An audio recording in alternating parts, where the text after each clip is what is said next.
Ghana we dey. Ghana we dey. But if you out the young corner, the master, what's in a better me, Papa? Yeah, twasso. To me at the Chief Executive Officer, the Forestry Commission of Ghana, Dr. Hugh C.A. Brown. And what you to actually must say 350 private companies. And what do you forest air plantation ni more? Abwa pioneer sika womanya womono, and yansam katua. Na ene waboto igwa insoda omana nera ontumu indua injiban emma ne manfu wonjine da mama no yereka injiban ho bambwa otochema wo mu ye pa abusiofo ensem bebere ka ho ne aboabo no ayede ebesomu na yemfa seda ema enyumekoi wo mo na so yesene waire pensuo ensuo kroje water is life enti waire pensuo is life ensuo no yese yenkwan nanso ahwe ya bekwa akono nsuo bi ebeye owuo e de amawo enti wo pensuo kama eyoire pensuo nyambo a wo kyena ye memenda wo mo mbe wedding beye wo mo beye party birthday parties wo mo mbe kwaye ni nyina ye programs ahodo enti ubehie nsuo nso wase eno ane waire pensuo mu mfre sisi a wo kyena no patutututu ko na yasoa ne ye de brew number ne 0539596165 0539596161 ye kyira kwan e wotado so ave bo sheba electrical senkane ane de eno ane hwa osan bo sheba electricals ho a na ne pete na ukotu ni tuo pete nso de utu ni tuo amfa so bi eni so enti bomodin abra bo sheba na beje chandelier corner light gate light ceiling light ne light ahodo nyina e wo hono ye wedu pz ye ne kedetia eye Dubai no edi hwani mu anti atakofo building mu nso e wo kedetia ho anso behu yen ana pz ho a e na aba eye Oyerepa FM efie ha e wo prisons runabout edum hanso a ye wa ha Frey 03220 30838 and 0536095966. Enyuma kuno edoso na enuanuma bie na enyimbiru yerba boso mu amemezineze uncle ebo baini menye menua besia nana efia breni papa bi pesa white ye kase bono ase ye den sam ne muncham ya dero moja na yereko so afo no hwensase na ifom egududo omane ganem na asoye no no na yewura Emmanuel Amakofibua oja to igwade ine de omane Ghana afia otwemi re afforestation there yersan yedua nua na yenu kwa yebretu a ni nyinara ya se no na yenya mframapa ye homo no abanje sunu de yebeye no ni nyinara no nso no oyaja Tree for Life jumeja afini yedebe no yedua oye nnua opepepepi eduasa kwa 31 million no nnua ne yedua pa olichirema oburma bande sinu do de owodo odua no do ojerema asem nyina tugwa gwabra inde de nso na afi impinu ni edunu esia eji jumaji opa hotama wodereba hyehyado transformative policies and programs aimed at restoring degraded ecosystems, conserving biodiversity, and reducing emission and building resilient communities. Among these initiatives, the Tree for Life Reforestation Initiative stands as one of the flagship interventions of government. This was launched in 2025 and seeks to mobilize all Ghanaians towards restoring a graded landscape, increasing national tree cover, combating desertation, protecting watersheds, and contributing to climate commitment. I'm pleased to announce, as has already been stated, that in the 2025 edition of the Tree for Life initiative,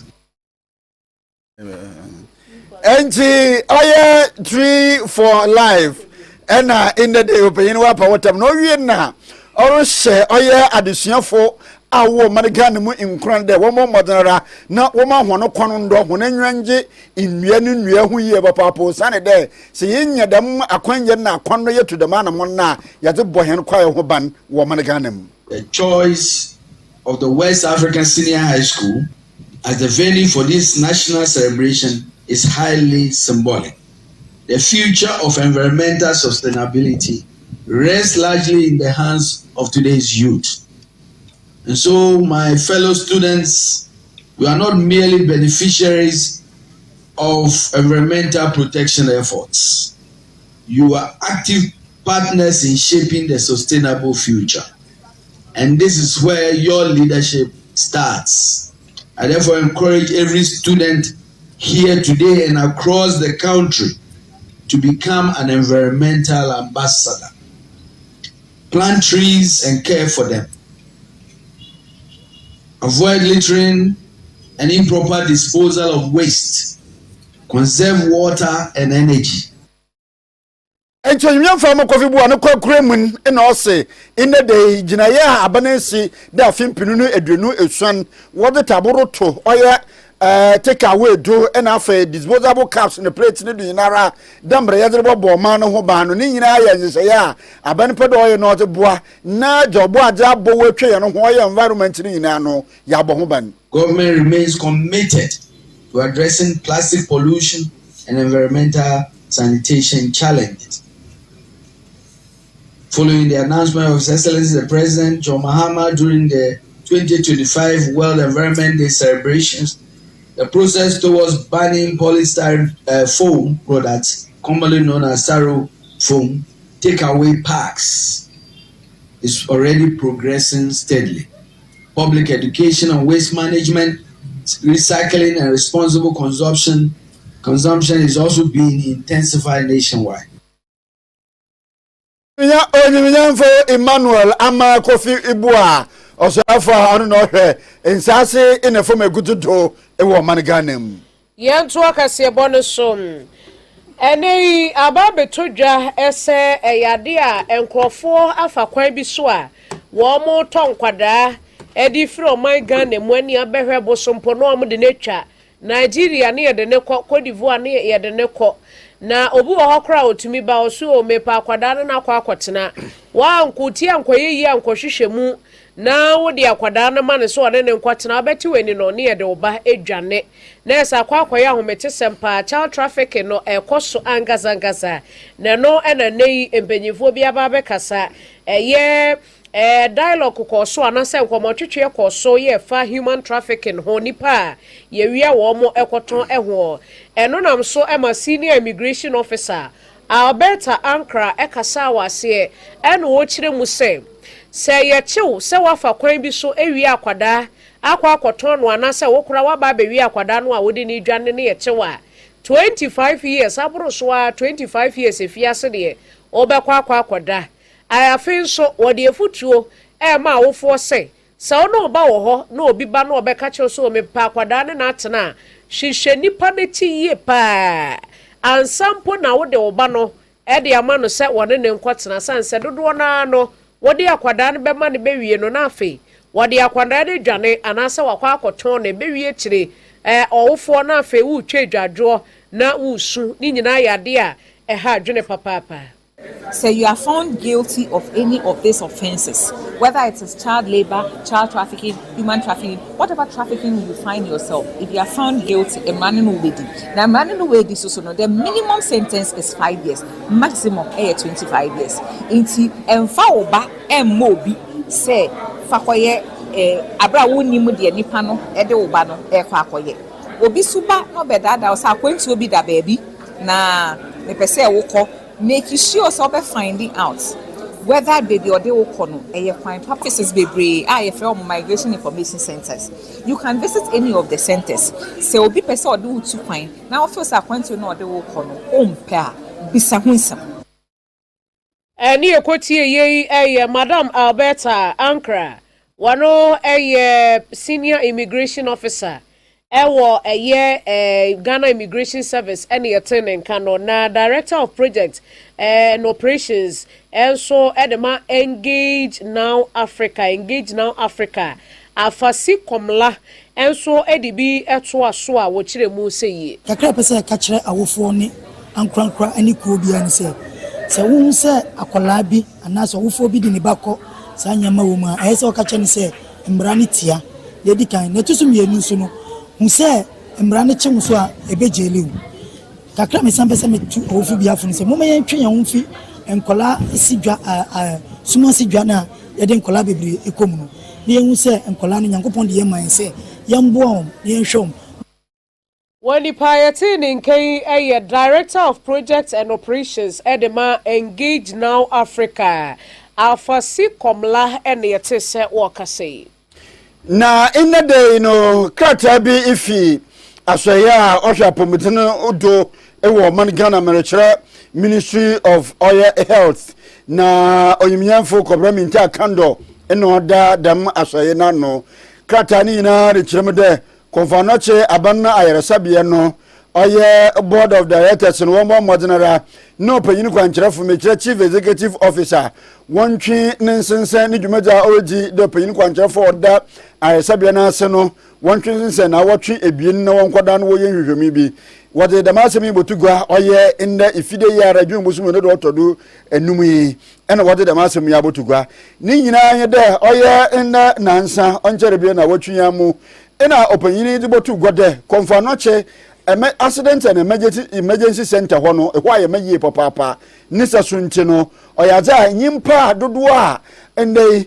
emergency center no botum waji hono wanja am wabrodo baya empan ebaasa orokono anan enti nisa sunti no wontwentwendo damro bi ba onkonfa no nkotwere bebi no nkotwen na onkofi nsa enti onya ye sabia ahoro a owo mantema nyina bi di nkomode referral cases a wodo be nyina no wonya abotel no won pa be finfo wono nto doctor sa opada wo hwe wono konfa no che ayeresabie no wo ba fra hwan na wo yin wona didi nkomo no wa che won impo no so oda bi no ko hokora no kwohwe a ne wetu adwene pape ya ote de me apanyini ye on kyere biara ena yenya nkrata de osofo hwe apomede no do minta aka no afra ne de ombra nkrampupuni mantem oya inna de yara ebra inde pramo etowe no no na chi no ena da meeting ni opanyini kwai waboto gwade woso worotwe owuroi wode na asensan ye papa wo wie nso no wose oyada obi a oya kasamanfo ejima konfanache abana yeresabien onyensa ntwofo ekeji nkomo bi fada masem ni nyina wuntiro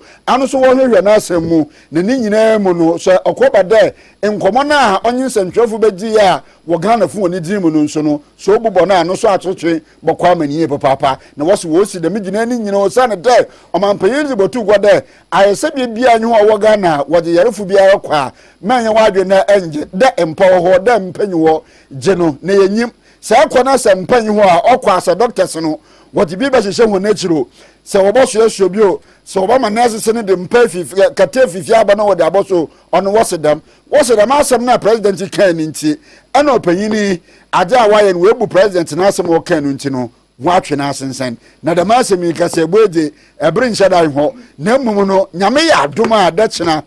wobo oye no ebien aha no ndumienu 12 noon pay wensha ho report video ye beti echemu ye na wode efia wode ko na ye toaso Chief Executive Officer at the Forestry Commission of Ghana, Dr. Hugh C.A. Brown, and what they are to ya watch them say tree for life, obviously tree for life. Idea here papa passe dia enia edio pantifon me po ya ombo me say dia enia e wo man no emu no eye pa beboa won se ene galam se fo adamenti nua no say ye tugua ne say ye tugua ne etimi borua forest mu na ye tugalam se wo ho ne ade wo se ni nyina nya de papa ntie no wo mugusoa ya wo dua enua ne saa sɛde be ya ebinom dia na sɛ nua no aye twitwaguo no ye be sɛ nya fofora eno nso ebe fefe aba eno nti no wodi nkomo wa bra wonom kohyia ye ewo West Africa Senior High School na kyese enkomo twetwe course na asɛmti a na da dwumedie no eso eye forest and economics na Dr. Brown kyerɛ sɛ efri sɛ wo mo hyɛ sɛ dwumedie yase ade a companies ahodo ye ankura companies private ones no wo mo de wo mo ho agimu bi ye won mo eboa se de be adwumedie betumi akonkan na nam so kura mpo ama eye forest plantation sector ho no wo mo etumi a generate sika na say wo mo etumi aye enye sika esombo $260 million ya enya sem ketwa kra. In 2025, a total volume of 952,000 cubic meters of timber and timber products were supplied to the domestic and export markets valued at roughly $260 million. Visitation to ecotourism sites within wildlife parks and forest reserves was estimated at roughly 800,000 visitors, an increase of over 20% over the previous year. Currently, a total of over 350 private companies and individuals are engaged in commercial forest plantations within forest reserves, mainly for timber production and carbon credits. However, in spite of these socioeconomic and ecological benefits that we derive from our forests, Any okwotie Dr. Hugh Brown and yete se wakase one the chief executive officer at the Forestry Commission of Ghana. I was saying kase bonodo. Na onyiminyamfo erikopoku ino olukase na wakwakasa ewo in the 4th African Interparliamentary Conference on Family Sovereignty and Values in a Parliament. Opeyini wekezi da munko ye papa no no no no do to go lechem there o mani biara ontumu ndue njiban onfan sum na nkasa no manfon oba ejiban no ho bambo a omano otosin wo mu ye pa. The gathering was named after Nyaleni, a legendary peasant woman from Mali who became a symbol of resilience, food production and women's empowerment in agriculture. The outcome of the conference was the landmark Nyaleni Declaration, which remains one of the most influential global frameworks for advancing food sovereignty. It articulated a vision of food systems rooted in human dignity, social justice, ecological sustainability, and local control. Distinguished guests, the food sovereignty entered global policy discussions. Its relevance has never been greater.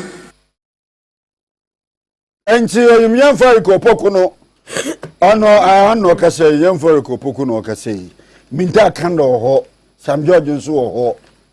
ministers awaba kasa nkote wo motew ya moto boy ochene moto boy yenko yenim na zeni ewesi ehiti enwumre ho de fa sheet ndo kwachachna 12 no o sheet why ye ko yenim onyambo ochire obi entie no ewo wayirepa TV so why na akwane shi tudodo embenifo wo mo dache bi school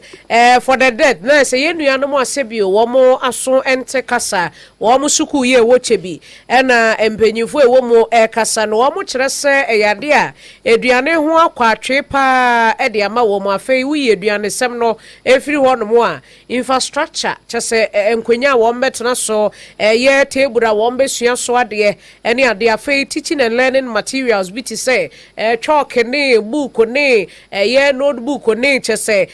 niema bia ye di suade bia wo ho no yade a ho akwatwe pa e de ama wo munti no wo bo so mo sre aban afei ankrankra wo bie eno chi corporate organizations ahodo a enhye aban ase anase ekueku a enhye aban ase ene omamu ni nyina se yenko wono mo emwa na de edredie ahokyere aba papa na eno nam so amo mu kire mu a ama adekire ho yeden afei adesuafo no ankasa kra wo mo asetire mu nso ayedene sanse duane a wo mbedie no ebi ni wa beden na nipa no kra no wetumi esuade ama na yeye yemfa yefunu pan enhye abenti no eno no na wo mo kire se eyade a wo mo besan so ehia ne ma bebre detergent ne chese ne ma ahodo eka ho na wo mo de sansem we atudwa wa bra owura Emmanuel Abio na wo kasa ene ade ne entie ho nsem. The items that we receive today will have a great impact on the learners because we have received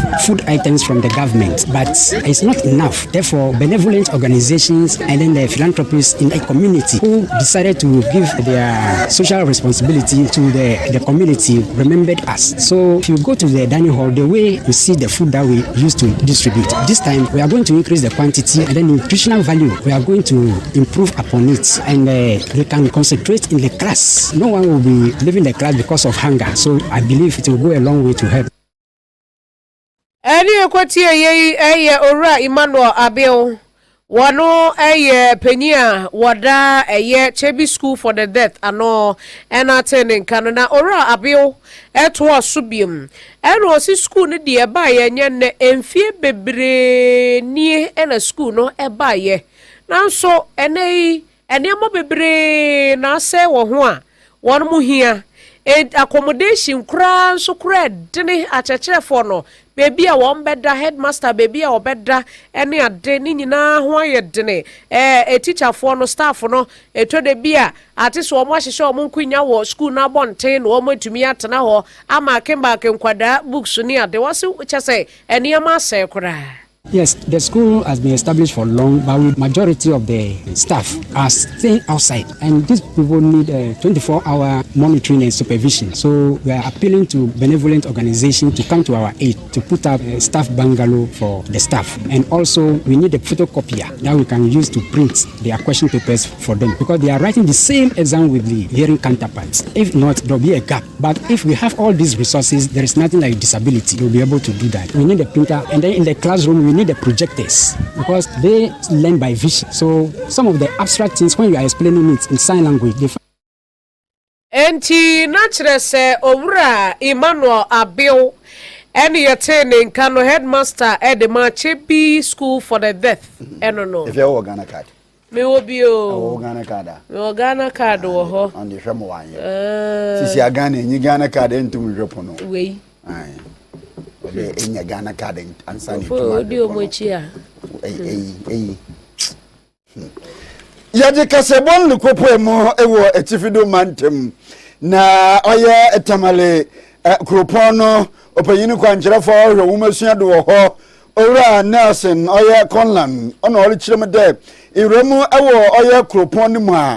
a schools ahoro a owo no imugunwa moframa batena do na wesua ade no ye homu ebupen eduakono ni yinara no na chede bo hia ye papa na chede efesu kuso oha wo ende tamale kropon mu anemu idupe ina wo nwa amofra tumetina do na wo sua no no chem de adeno ho ye papa na odede masemi tugo wa bra kropon mu mpanyimfo wa bo modinara nwa apem oha na chire oye eduosuan 1170 ni yinara wodere ko bo mo schools ahoro na wetum na wesua de no no chem de de manu mo tu ni yina na chire no oham ebupan eduokron a ye ohaw no nwa ya no woda akwe wa ni yina na chire no ehwema oham ebupan eduosia ni yinara no so no yada woda hwana wo hia. Furniture deficit, I want to say, is almost 90% in deficit. Because if you go to most of our schools, the story is just the same thing.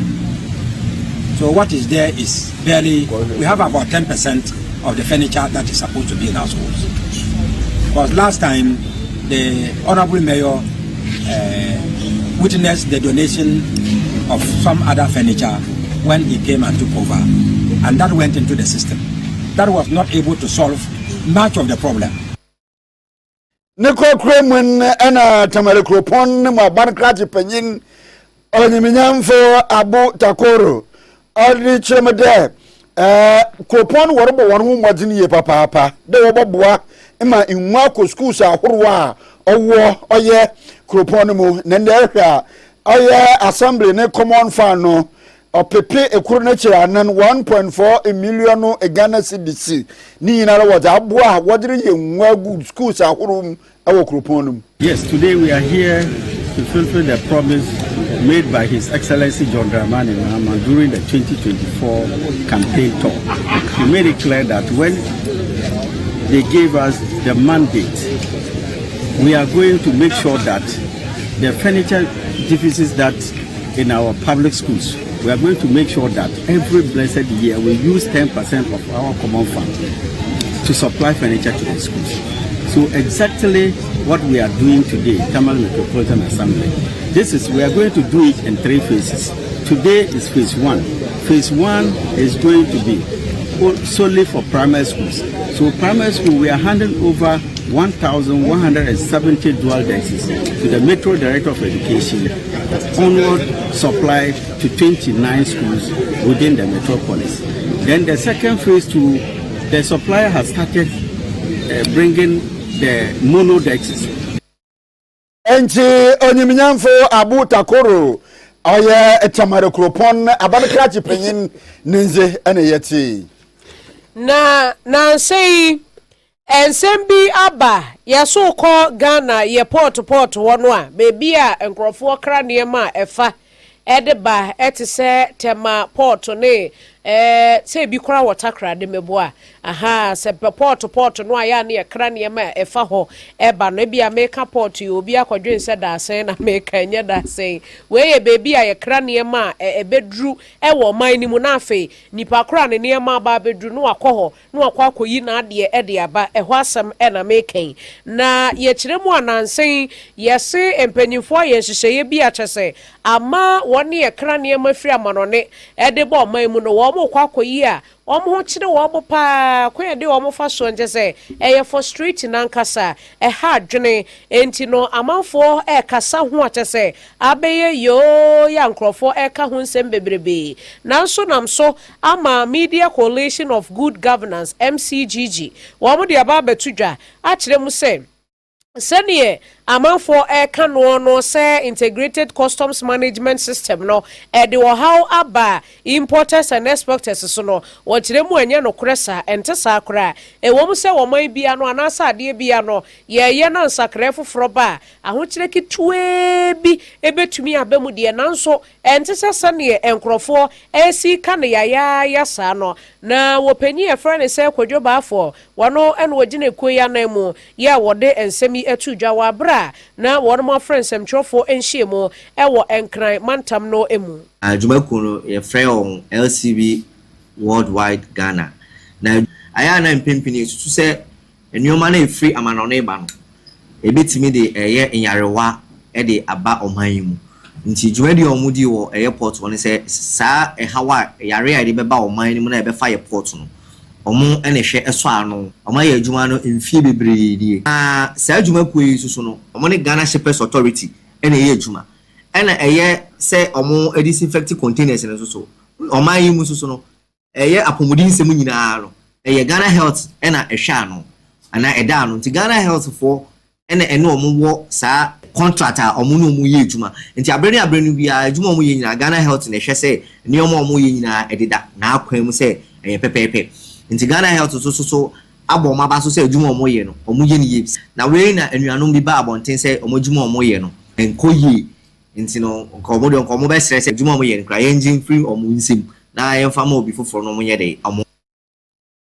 enti we convener Edema Media Coalition for Good Governance MCGG enatise wakase ora kwadwo baafo etuahene ohina owo wosa togbi ikrom wosa east oye krosin mu wo atoye mantem ona namanfo ena wode adeseze rema Electricity Company of Ghana ECG ena impanyimfo awo dam krosin mu yanda wombo honi ye papa na onye insentwefo lidi nkomo no na ohene ya owo togbi ikrom Ochiame ekwame opari gina nani mukasa wole sede wono transformer obo mu wonya enyinima ahwonzen ochema nkuto owo ho ni nyina mo biara nyibi no ana na nso watwa ena oji gum tiram wato tupa igum explosion abaye sum na wabe wori chem de beye busum abien wade sum ye papa oni sesunti wole sre Electricity Company of Ghana ena afei emrahye begomnya owo oye de mabatu ni position so mikire wose east onyimyamfo Isaac Ejemen said one more modernara na manyama rokono wade sum a cher. Oh, transformer said the Bosumu de Yadu. Oh, transformer said a teacher for her, a police for her, doctor for her, a nurse for her, mines for her, and a Jumabe some me and Funa Mua. A police for the offer how baby. How often you know, say be one talepra or two dia ko Juma Prampo na your how. Omunya Mavru a your how. Umwebian Yanni who can a your how a police for any nurse phone. Oh, Krumwa. Your how be the chronosem a deba krumu. Nako krumun ana omanfa wo krum hobia isumia wa boro ko baya busum abie no won so wakasa kire hawa dam dwumaji da abrahwan transformer na say ni die how the brain mama says a cruma kusu na eto so bi no susu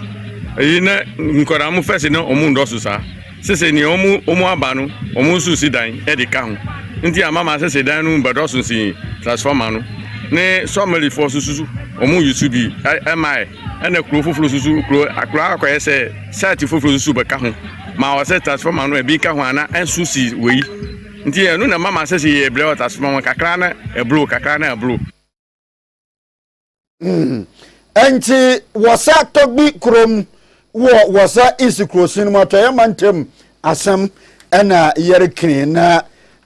KaseƐ no wesi na yerekanfo ejamode in the day no virtuous woman wana bosom dwumagia wodi ada no meche ne da yewude no wofrase ene ifide ahwachi no ne ba se pepepe wodi beginam nyasem kakraba na me adom a eda echina memende ahwachi no ne ba se wodi beginam wo wia ono yoyerpa radio no to no wo wia anopa no nsia kopem anopa no wotwe wodi mpaibo chenchenche ko giram ewo oyerpa conference hall eheara nti wo resema metini na de womre ereba na agi ibi aka wo ho ejaba amadwumadi no aye kama ye gina edo na ye de KaseƐ no mu aseda amasamfu manyi ye renuma no rodro korea Jimmy Cliff eye producer